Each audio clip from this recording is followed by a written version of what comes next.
It's officially October, and what better way to get in the Halloween spirit than to list some of my favourite cozy games for this season. Now don't worry, this list isn't particularly scary or gory, this is just the perfect games that encapsulate the vibe of October, be it witchy or magical or just a little bit creepy. But before we get into today's video, I just want to thank today's sponsor, Aura. As the sunlight starts to dwindle and things get a little bit colder, one thing I like to prioritize in these months is self-care.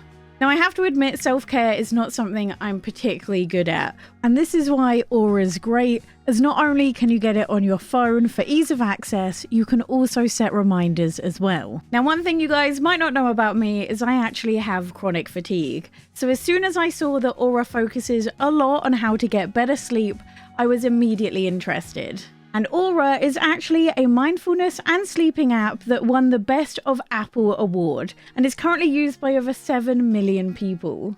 So far, my favourite is to listen to different rainfall sounds each night, and I also really enjoy the fact that you can set a timer so it won't be going all through the night draining my phone's battery. Another reason I really like this is the personalization, because although I did download this app with the goal of just making my sleep better, there were also a few different things I ended up trying out as well. A big one for someone like me who struggles with my anxiety is just breathing techniques. I didn't realize that would help as much as it actually has. So if you'd like to give Aura a go and see if it helps your sleep as well, I actually have a link to a free trial in the comment section down below. And if you're in the first 500 people to use the link down below, you'll also get a 25% off discount. First game on today's Halloween list is Calico. We're honestly starting off with an absolute banger, as in Calico you play as a witch who's trying to rebuild the local cat cafe. You'll get to explore, befriend creatures you find on the way who you can either get to join your party or send to live in the cafe, and you can really make your cafe your own, with the ability to decorate it however you see fit with some absolutely adorable furniture. There's also cooking mini games you can do that really keeps the gameplay fresh. And of course, in order to be on this list, there's also magic. This lets you break all the rules and have a little bit of fun. Like for example, my favourite part is that you can make a potion that makes your pet cat absolutely massive, and you can ride this cat all around town. Honestly, what more do you want from October than cats, coffee, and witchcraft as well? Then we have Potion Permit. Now this is actually a particular favourite of mine, and even if you have already finished the game, you'll be glad to know recently there was a huge update giving you a reason to come back. You arrive as a brand new chemist in the town of Moonbury after the mayor's daughter falls sick. But despite successfully saving her life, the townspeople want absolutely nothing to do with you. But despite all this hostility, you decide to just knuckle down and do your job by helping out the sick residents whenever you can. And little by little, you start to win them over, because you get to learn a little bit more about the town of Moonbury and find out why their distrust for chemists is far larger than just you. I like to describe this game as being a farming sim, but without any farming, as it has a very similar gameplay loop. Some days when you wake up, you're greeted with an alarm, and this tells you that a patient has been brought into your clinic. It's then your job to diagnose them through a series of mini-games, and then once you know what's wrong with them, it's up to you to brew them a cure. The only issue is you need to go out and find each and every one of your ingredients. These can be found scattered across the land, be it from plants or monsters you find along the way. And once you've gathered all of them, you can then go back and do a Tetris-like minigame to make the potion. Alongside uncovering the lore of the town itself, you can also befriend and romance the locals, with each new level of friendship unlocking a little bit more about their story. The latest update also brings more minigames into it, more romanceable characters, new quests and events, so there's plenty to keep you busy. Then we have Wytchwood. This is a crafting adventure game set in a gothic fairy tale-like setting, with a sort of storybook art style. You play as a witch, who has just awoken in her hut after the presence of a goat who turns out to be possessed by a demon who is looking for you to fulfill a long-forgotten contract. This will see you travel across the land to gather the souls of 12 animals, all the while attempting to regain your memories and try and figure out what on earth is happening. And you'll be gathering, collecting, growing and crafting alongside trying to concoct spells as well. Now this game has a large focus on crafting and fetch quests, so it definitely fits the vibe of banging on a classic film like Nightmare Before Christmas, because yes, that is a Christmas film and a Halloween film, and playing it alongside that. Then we have Strange Horticulture. This is such a unique take on a puzzle game, where you're the owner of a local plant store in the town of Undermere, a town surrounded by forests and vast mountain ranges. In this, you'll explore the land in search of new plants which you'll then log in your encyclopedia to learn more about them. And each day, customers will visit your store in search of certain plants. Some of the customers will know the plants they want by name, others will know small details about how the plants look, and some will just be in search of a cure to an ailment. It becomes your job to piece together these clues to find them the right plants, using your encyclopedia to guide you. And alongside these puzzles is a story, one involving a dark entity that is slowly gathering power, and you make decisions that will determine the land's fate through the plants in which you serve.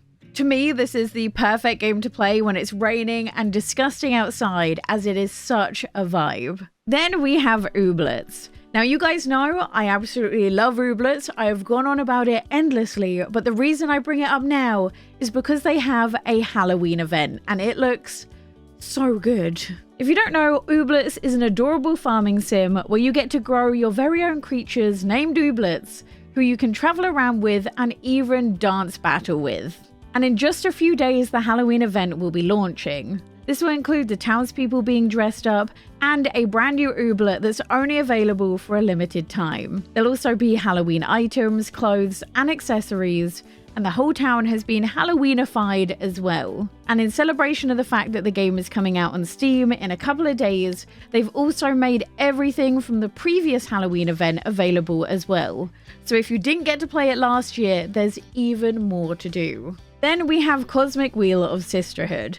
Now I'll be brief about this because I literally mentioned this in my last video, but it is so good and it would be a crime not to mention it. This is a thought-provoking narrative experience where you play as Fortuna, a witch who's been exiled on an asteroid for the last 200 years, with another 800 left to go. And in order to not lose her mind and in hopes of regaining her freedom, she makes a pact with a behemoth, a creature in which she is forbidden to deal with. The game will see you, a fortune teller who can tell people's fate through the power of tarot cards, where your decisions will not only decide the fate of the Coven, but also the fate of the Cosmic Witch Society. The story itself is absolutely incredible and I was hooked from start to finish. And with 7 different endings, you'll never quite know when you've made a really important decision. But one thing I didn't expect to enjoy as much as I did was the fact that you can customize and create each one of the tarot cards you make. Honestly, I think it's an incredible game for the price. It will definitely get you into the Halloween spirit and I cannot recommend it enough. Then we have Wylde Flowers. Do I really need to say much about this game other than the fact that it is perfect for Halloween? If you've somehow missed it, Wylde Flowers is one of my favourite farming sims of all time. And although it may not be the most slick when it comes to farming sim mechanics, it more than makes up for it with its story and the depth in each and every character you meet. You play as Tara, who has just lost her job and her fiancé, who moves back in to help her sick grandmother with her farm. But after you get to grips with all the farming sim mechanics, you soon find out that not only is your gran a witch, she's also a member of a coven and wants you to join as well. So this takes you on a tale of Tara figuring out herself, her new life, but also discovering all of her witchy abilities. It's rare that a farming sim story touches me in the way Wylde Flowers did, but this game means an awful lot to me. The voice acting of every one of the characters just adds something special that I haven't seen in another farming sim before. And I am 50 hours into the game and nowhere near finishing in terms of content, so there is more than enough to do to get you through the month of October. That's it for the witchy style games. Let's move on to some more classical yet still cozy Halloween style games. First up, we have Luigi's Mansion 3. This is the perfect Halloween vibe whilst also being able to sleep at night. You play as Luigi, who with his pal Gooey sets out to rescue Mario and his friends. after a dream holiday turns into a nightmare, with King Boo trapping all of them inside paintings across the hotel. And it's up to you to go through the hotel floor by floor, battling ghosts, solving puzzles, all the while being extremely brave. This is by far the most expensive game on today's list, but if there's one thing Nintendo does well, it's a good puzzle game. And thankfully, Luigi's Mansion 3 is just up there as one of the best. It not only looks great, it plays great as well. I'm also unbelievably obsessed with the Goo version of Luigi, who not only has some pretty cool puzzle solving mechanics, he's also called Gooigi, and I love it. Luigi's Mansion 3 also has local co-op, which is surprisingly rare in games nowadays, which means this will be perfect to play with a family or friends. Then we have Beacon Pines. Now this is less scary and more creepy, but it's definitely less lighthearted than the likes of Luigi's Mansion. Even outside of the Halloween season, this is one of my absolute favourite games.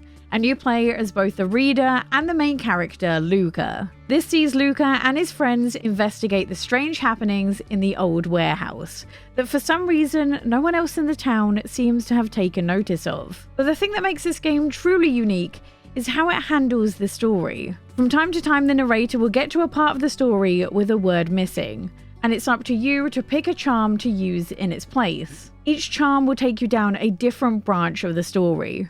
And although most branches end in tragedy, a wrong turn isn't pointless, as often you'll learn more secrets about the town, getting you one step closer to uncovering the mystery, but also to unlocking a new charm that can be used in other points in the story to alter pivotal moments and change the fate of not only Luca, but also the entire town. It's definitely a little creepy, a little bit dark, has a bit of everything in there, but the story is fantastic. Monster Prom is another incredible franchise for Halloween. This is a dating sim where you play as a monster who has 3 weeks left to get a date for prom. The beginning of the game actually starts with a personality quiz, and this determines your stats going into it.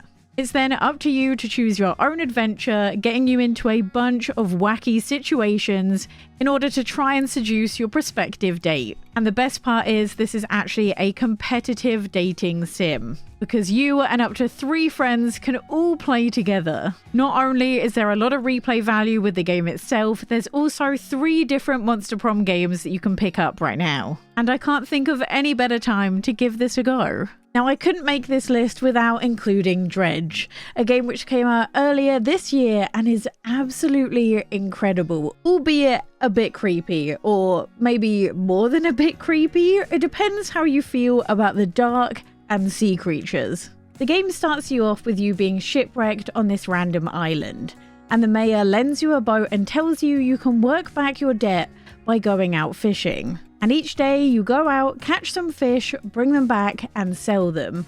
And from there you can use that money to upgrade your ship to catch bigger and rarer fish. But in Dredge, time management is really key, because once the sun goes down, the ocean becomes a deadly place. And the longer you stay in the dark, the worse things get. Where the game gets really interesting though is when you start to help out the locals. Bit by bit, you hear a little bit more about the goings-on of not only your island, but all the surrounding islands as well. And you somehow find yourself on a mission to find hidden treasures that give you access to strange new abilities. The way I like to play this game is I mostly only ventured out in the daytime, as the fishing mechanics were an awful lot of fun. But there were definitely a few missions that had you venture out in the nighttime, and whilst it was creepy, I just couldn't put this game down. Definitely something I found myself playing in the daylight though, and not at nighttime. And finishing us off today is the Oxen Free franchise. Now this is definitely the creepiest and the scariest game on the entire list, but seeing as it's a narrative style game, I thought it was perfect for the list. This sees you play as Alex, who along with her friends unwittingly open a ghost gate, and how you react to these supernatural events that happen will determine every single character's fate. The story and the voice acting are incredible, and it's one of those games where you will really struggle to put it down once you get into it. One of the things that kept me absolutely hooked though is the fact that this game doesn't just revolve around your decisions when it comes to the supernatural, but also your decisions when it comes to the friendships with the other people you're stranded with. And I felt like it was a constant battle against the supernatural, but also teenagers being teenagers, and that's what made it absolutely great. Now, I wouldn't say this is gory. It does have a few jump scares, but not too many, but it is overall creepy, unsettling, and obviously you have the fate of every single character in your hands, which can feel like a lot at some moments in the game. For me personally, I feel like the second one is even better than the first one, but you need to play number 1 before you play number 2, as it just adds more to the story. Those are my top Halloween games. Let me know in the comments down below if I've missed any of your favorite ones. And if you want to see some games I've been absolutely loving at the moment, click this video here.